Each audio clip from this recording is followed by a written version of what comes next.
మన channel videos upload అవ్వగానే మీకు నోటిఫికేషన్ రావాలంటే మన ఛానల్ని సబ్స్క్రైబ్ చేసుకోండి. అలాగే పక్కనున్న గంట సింబల్ని ప్రెస్ చేయండి.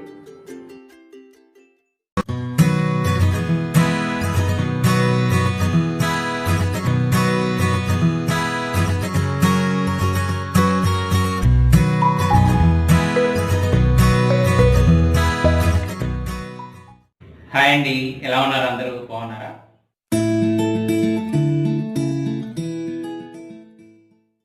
ముందుగా తెలుగు వారందరికీ నా నమస్కారం. అదే కదండి మన సంస్కారం.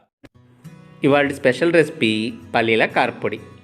వేడివేడి అన్నంలోకి ఈ కారపొడిని కొంచెం నెయ్యితో కలుపుకుని తింటే అమృతంలాగా ఉంటుంది. మరి అలాంటి కారపొడిని లేట్ చేయకుండా ఎలా తయారు చేయాలో చూద్దామా?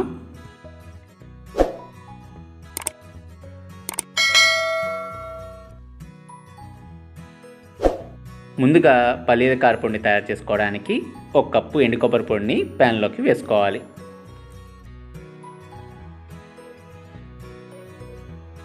అలా వేసుకున్న ఎండు కొబ్బరి పొడిని సన్నటి సెగ మీద వేయించుకోవాలి.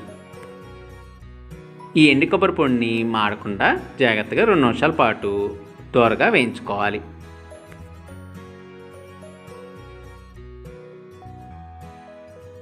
అలా వేయించుకున్న ఎండు కొబ్బరి పొడిని ఒక బౌల్లోకి తీసుకుని పక్కన పెట్టుకోవాలి. మరలా అదే ప్యాన్లో 1 కప్పు వేరుశెనగ గుళ్ళని వేసుకోవాలి. ఈ పల్లీలను కూడా సన్నటి సెగ మీద వేయించుకోవాలి.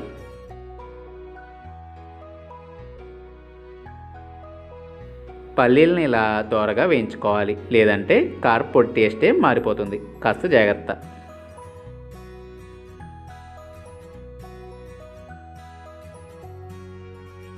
ఇప్పుడు అదే ప్యాన్లో 7 నుండి 8 ఎండుమిరపకాయలని వేసుకోవాలి. కొంచెం మంటగల మిరపకాయలు అయితే 4, 5 అయినా సరిపోతాయి.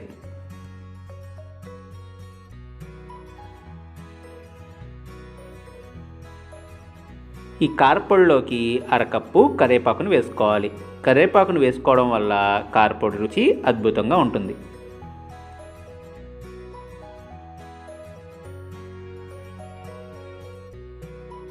ఎండుమిరపకాయలు కరివేపాకుని ఇలా దోరగా వేయించుకున్న తర్వాత స్టవ్ ఆఫ్ చేసుకోవాలి. 5 నిమిషాల తర్వాత మనం ముందుగా వేయించుకున్న అన్నిటిని మిక్సీ జార్లోకి తీసుకుని కొద్దిగా చింతపండుని యాడ్ చేసుకోవాలి. అలాగే రుచికి సరిపడినంత ఉప్పు కూడా వేసుకుని బరకగా మిక్సీ పట్టుకోవాలి. మిక్సీ పట్టుకున్న పొడిని ఒక బౌల్లోకి తీసుకుంటే పల్లీల కారపొడి రెడీ అయినట్లే. ఈ కారపొడి వేడివేడి అన్నంలోకి, దోశ, ఇడ్లీలోకి కూడా సూపర్గా ఉంటుంది. మీరు ఈ కారపొడిని టైట్ కంటైనర్లో పెట్టుకుంటే 1 నెల రోజుల పాటు నిల్వ ఉంటుంది. మరి లేట్ చేయకుండా ట్రై చేయండి. ట్రై చేసి మీ వాల్యుబుల్ ఫీడ్బ్యాక్స్ని నా కామెంట్స్ రూపంలో తెలపండి. ఈ వీడియో నచ్చినట్టయితే లైక్ కొట్టండి, షేర్ చేయండి. మీరు మొదటిసారి మన ఛానల్ విజిట్ చేస్తే తప్పకుండా సబ్స్క్రైబ్ చేసుకోండి.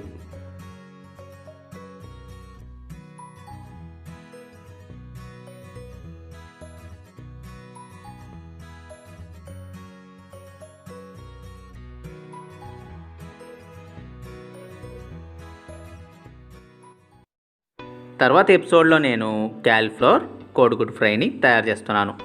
మిస్ కాకుండా చూడండి. అలాగే మన వీడియోస్ అప్లోడ్ చేయగానే మీరు చూడాలంటే చెఫ్ శివ నాగ్ రెసిపీస్ని సబ్స్క్రైబ్ చేసుకోండి. పక్కన ఉన్న గంట సింబల్ని ప్రెస్ చేయండి.